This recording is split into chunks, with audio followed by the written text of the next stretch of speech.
اهلا صاحبي، انا محمد عادل والنهارده هنتكلم عن سنه 1997 ودي السنه اللي غيرت شكل السينما في مصر وفي العالم برضه. وسريعا كده قبل ما نبدا الفيديو، نوع الكونتنت ده بالتعاون مع منصه مشروع زحل وهبقى اكلمكم عنها في الاخر، وعموما القناه موجوده في الوصف، يبقوا ادخلوا شوفوها. ويلا بينا نبدا. السينما يا صاحبي زي اي حاجه في الدنيا بيعدي عليها سنين تدي حاجه عظيمه ومليانه اعمال جامده، يعني مثلا زي سنه 1994 السنه دي في امريكا قدمت اعظم افلام في الدنيا، مثلا زي ذا لايون كينج، شاوشينج، وفورست جامب، بالب فيكشن، وليون ذا بروفيشنال. وفي ناس بتشوفها ان دي اعظم سنه في تاريخ السينما، وفي سنين تانية السينما بتقع فيها وبيتقدم افلام هابطه كتير ونعتبرها يعني سنه للنسيان. يعني مثلا عندك في مصر بعد الثوره عشنا سنين عظيمه في الدراما، اتعمل فيها مسلسلات حلوه جدا مثلا زي ذات وموجة حاره وبدون ذكر اسماء والمواطن اكس. ولكن بقى السينما كانت على العكس تماما، كان عندنا بقى افلام السبكي وافلام النجم محمد رمضان اللي اتقدم فيها من اعظم الافلام فيلم الالماني، وبجد انا بحب فيلم الالماني وبحب ثلاثيه البلطجيه عامه. ولكن دي افلام في ناس كتير بتعتبرها انها افلام هابط، خصوصا ان انت عندك افلام تانية مثلا زي القشاش وسالم ابو اخته، وغير بقى عندك بقى شارع الهرم، احنا في شارع الهرم، ولاد البلد. فانتشرت افلام اطلق عليها افلام السبكي، مع ان السبكي بيعمل افلام حلوه برضه، ولكن لا، هو في الفتره دي بان قوي ان دي افلام سيئه. اصل احنا وصلنا ان في فيلم اسمه عمر وسلوى بتاع كريم محمود عبد العزيز وعش البلبل، كان ساعتها كريم محمود عبد العزيز مشهور ان هو الشخص دمه تقيل، ولكن عامه كنت عامل فيديو عنه زمان يعني. لا، والافلام اللي هي بتبقى فيها سعد صغير ومحمود الليثي بيتضرب بالقلم. فكل السنين دي كوم، والسنه 97 دي بقى حاجه تانية، عملت نقله مش بس في السينما المصريه، لا في السينما العالميه كمان. هقول لك انا ازاي. في الفتره دي في اخر التسعينات كده كان نجوم السينما بينهاروا. عادل امام كان خلص سلسلته بقى مع شريف عرفة ووحيد حامد، وابتدى يعمل اعمال ضعيفه، لسه بقى بيطلع فيها دور الشاب الخمسيني ويدور على زوجه ويبحث عن الاستقرار، يعني شاب خمسيني جاد. وكان عادل امام برضه بيجيب ايرادات عادي الصراحه، والصراحه في ممثلين عندهم 50 سنه دلوقتي ولسه بيعملوا الحركه دي، بس دول ما بيجيبوش ايرادات بقى يعني. المهم ان باقي نجوم السينما برضه كانوا ابتدوا يجيبوا اخرهم، يعني مثلا نور الشريف، محمود عبد العزيز، واحمد زكي افلامهم بقت ضعيفه شويه. يعني تلاقي احمد زكي عامل فيلم اسمه حسن اللول، ومحمود عبد العزيز يعمل فيلم زي الجنتل، ونور الشريف يعمل فيلم زي عيش الغراب، يعني افلام انت غالبا كده ما سمعتش عنها. حتى النجوم الستات كانوا ابتدوا برضو يقل نجاحهم، يعني مثلا سعاد حسني كان عندها مشاكل صحيه كتير وافلامها الاخيره يعتبر فشلت، ونبيلة عبيد نفس الكلام، وناديه الجندي، دول اللي كانوا مكتسحين الايرادات يعتبر برضه وقعوا. ولكن بقى اللي ما كانش حد واخد باله منه بقى في وقتها ان كان في تجديد شامل كده بيحصل في مصر في النجوم الجداد في التمثيل والغنى. يعني في جيل ابتدى يطلع اصغر من ممدوح عبد العليم وهشام سليم ووائل نور، بيطلعوا صحيح بادوار صغيره بس عينيهم على البطوله. الناس دول زي علاء ولي الدين، محمد هنيدي، يعملوا ادوار صغيره في افلام عادل امام. وواحد زي هاني رمزي اللي كان بيعمل مسرح مع محمد صبحي بيدرك انه لو طول معاه مش هيخرج منه، مش هيعرف يبقى نجم، فبيسيبه. كل دول بيشتغلوا هم مستنيين بس الفرصه المناسبه. حتى النجوم بتوع الكاسيت بقى والشرايط والحاجات دي بيطلعوا من الاغاني ويروحوا يمثلوا، كانوا بيجذبوا المنتجين. يعني مثلا في مغني كان اسمه علي حميده، ده كان عامل اغنيه اسمها لولاكي كانت مكسره الدنيا،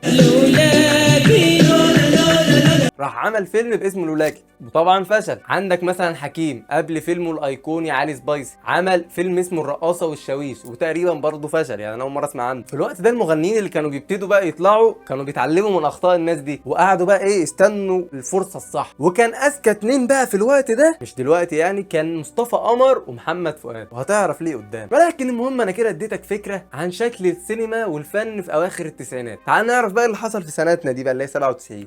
والحقيقه المره اللي انا عايز اقول لك عليها ان اغلب افلام السنه دي كانت افلام سيئه، ولكن اقول لك اتقل الكلام المهم جاي. في اهم فيلمين نزلوا بقى في السنه دي، وللمفارقه انت ممكن تشوف ان الفيلمين دول عكس بعض اصلا، ودي اللي بدا منها اصلا الشراره بتاعت الفيلم ده تجاري ولا فيلم مهرجانات. يعني الناس تقف بره كده السينما تقول لك والله الفيلم ده تفتكر حلو والله هيطلع فيلم مهرجانات، الفيلم ده قصة ولا مناظر؟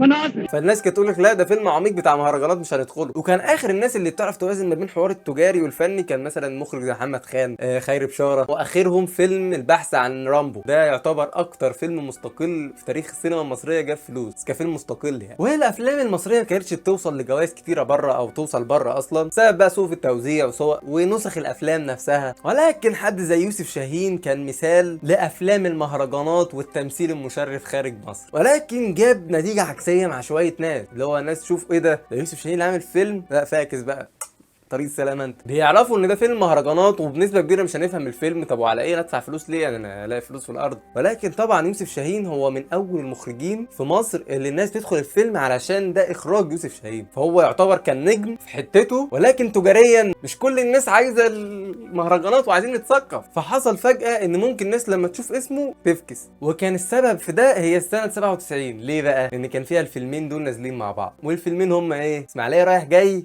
فيلم المصير ليوسف شاهين. والفيلمين دول في واحد منهم قلب الايرادات وكسر السينما ونجاح اسطوري، والتاني ترشح لمهرجان كان للسعفة الذهبية، اهم مهرجان سينمائي في العالم يعتبر. طبعا واضح قوي فيلم ايه اللي ترشح لمهرجان كان، اكيد اسماعيليه رايح جاي يعني.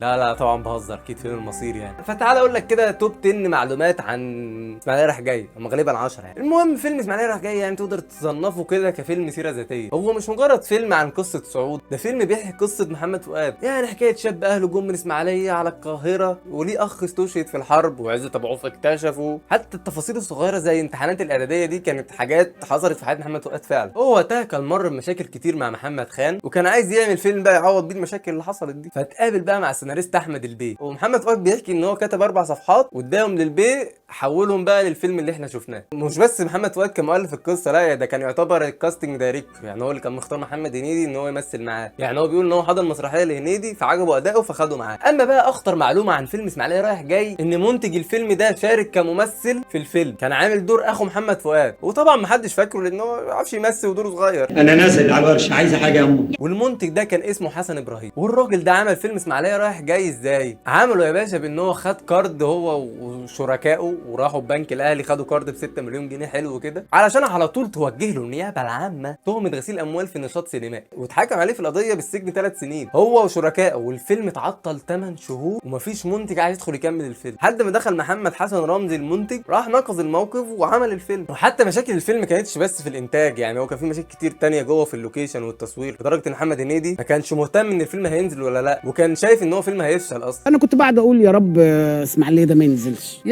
والله العظيم. وكان كل تركيز بقى محمد هنيدي على فيلم كان بيعمله مع احمد زكي اسمه البطل، كان شايف ده اللي هو هينقل مسيرته لان هو بيعمل مع احمد زكي يعني اسطوره، كنت عامل عنه حلقه بالمناسبه لو عايز تتفرج عليها. وكان معاهم في الفيلم ده مصطفى قمر اللي هو نجم الغنى برضه ما يقلش يعني عن محمد فؤاد. ولكن رغم كل ده الفيلم ينزل سنه 97 في 25 اغسطس. والافلام زمان كانت بتنزل في سينمات معينه، يعني تلاقي في الاخبار والدعايه يقول لك الفيلم ده موجود في سينما كذا روح هنا اتفرج عليه، يعني كل سينما بتعرض فيلم واحد. انما دلوقتي عادي ممكن السينما تعرض كذا فيلم في كذا قاعه. المهم يعني هنا كانت بتيجي مكالمه لمحمد هنيدي بيقول له انزل شوف السينمات الفيلم مكسر الدنيا. هنيدي بقى بينزل يروح السينما فعلا ما يلاقيش مكان في السينما، لدرجه ان هو بيطلع يتفرج على الفيلم من البلكونه اللي بيتعرض فيها الشريط بتاع الفيلم. رحت سينما الشيراتون، انا ما عرفتش ادخل، طلعت اتفرجت مع الميكانيكي فوق اللي بيشغل الفيلم، لان الفيلم عمل حاله قلبان اللي هو جاب نجاح كبير جدا، وكانوا اول مره يشوفوا فيلم من بطوله شباب ومفيش نجم اكبر بيخدموا عليه، لا ده كله اصلا شباب. وزي ما بتيجي النجاحات الكبيره بتيجي للاسف مشاكل كتيره، يعني اصلا الفيلم ده هو السبب في خناقه محمد هنيدي ومحمد فؤاد مع بعض، لسببها ان الصحافه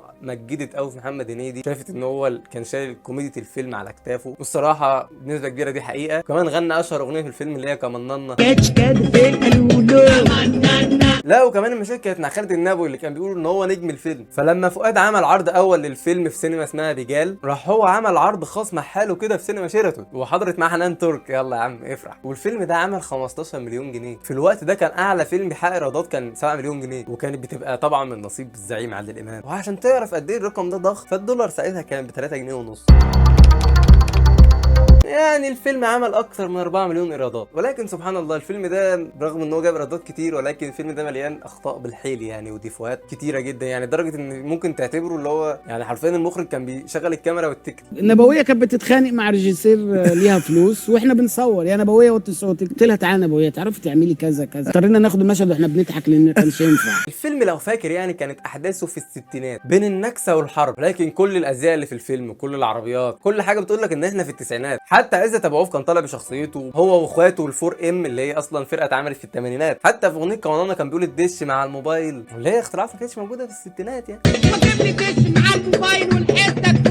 وطبعا بقى الممثلين كان عندهم مثلا ايه 36 سنه وكانوا يعملوا شاب في ثانوي. اي نعم عادل امام كان ممكن يعمل الحاجات دي عادي، يعني كان عامل في لا يطير الدخان ان هو طالب في جامعه، بس ده عادل امام يعني يعمل اللي هو عايزه بصراحه. ولكن الصراحه الكارثه في الفيلم ده ان هم عاملين خالد النبوي اكبر من محمد فؤاد، معرفش ممكن يكون سنهم قريب فعلا من بعض ولا ايه مش عارف. بس وكفايه كلام عن اسماعيليه بقى لحد كده، ونروح فعلا لاهم فيلم في السنه من حيث الفن، اللي هو تشوفه كده وانت لابس بدله وكرافته ومتشيد. فتعال نقول توب 10 برضه عن فيلم المصير. اول حاجه يعتبر ان الفيلم ده برضه سيره ذاتيه زي اسماعيليه رايح جاي، ولكن ده بقى عن يوسف شاهين، وبيحكي القصه بشكل رمزي مش بطريقه مباشره زي فيلم محمد فؤاد اسماعيليه رايح جاي. يعني يوسف شاهين كده بيعرض نفسه في صوره ابن رشد اللي بيكافح بالفن ضد الجهل والتطرف. واغلب افلام يوسف شاهين هي سيره ذاتيه لحياته، هي زي حدوته مصريه وسلسله اسكندريه ليه وبقيه اسكندريات يعني. والفيلم اتعرض قبل فيلم محمد فؤاد بكام يوم تقريبا كده، يوم 18 اغسطس، وايراداته ما كملتش مليون جنيه رغم ان ميزانيته ضخمه، الا ان ده يعتبر من انجح الافلام المصريه في فرنسا. يعني الفيلم عمل في فرنسا حوالي 600,000 تذكره، يعني تقريبا حقق 3.5 مليون دولار، وكمان اتوزع في كذا دوله زي اليابان ودول في اوروبا. وغير النجاح في شباك التذاكر في فرنسا، لا كمان هو اترشح للزعفه الذهبيه في مهرجان كان في الدوره ال50،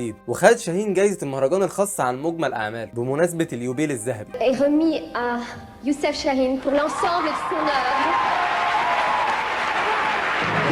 والفيلم ده كان هو الفيلم اللي رشحته مصر لجائزة الأوسكار، ولكنه ما ترشحش. والغريب بقى ان العامل المشترك بين الفيلمين دول بقى بعيدا عن القصة وكده، لا عندنا ممثل وهو خالد النبوي. يعني هو احبط في عدم تقديره في فيلم اسماعيلية رايح جاي، لكنه خد احتفاء وإشادة كبيرة في فيلم المصير، وخد جائزة أفضل ممثل مساعد عن دوره في الفيلم من المهرجان القومي للسينما سنة 98. طب ليه احنا اخترنا الفيلمين دول بالذات علشان نتكلم عنهم؟ والله الفكرة هي انهم اكتر فيلمين عكس بعض، والاتنين اثروا في السينما وغيروا شكلها. يعني في السينما طلع جيل جديد تجاريا في مصر، زي مثلا محمد هنيدي بعد كده بقى ابتدى يعمل افلام بطوله لوحده، وفيلم صعيدي في الجامعه الامريكيه حقق ايرادات عاليه هو كمان، وجيل بقى جديد باغاني جديده. وكمان كافلام مهرجانات فالمصير فتح سكه لافلام كتير برضه، وفي صناع محتوى كتير رجعوا يكتشفوا بقى الفيلم ده. ويمكن كانت نقطه ضعفه كايرادات هي نقطه قوته كاخراج اللي هو يوسف شاهين، لان هي زي ما قلت لك كده الناس بتفتكر ان الفيلم ده مش هنفهمه، فهو على ايه الا بقى الناس بقى اللي بتحب يوسف شاهين فعلا وفاهماه، فدول جمهور حلو برضه. وغير كده انت اصلا عندك اداء عظيم من نور الشريف بقى في الفيلم ده، فانت فيلم محترم عامه.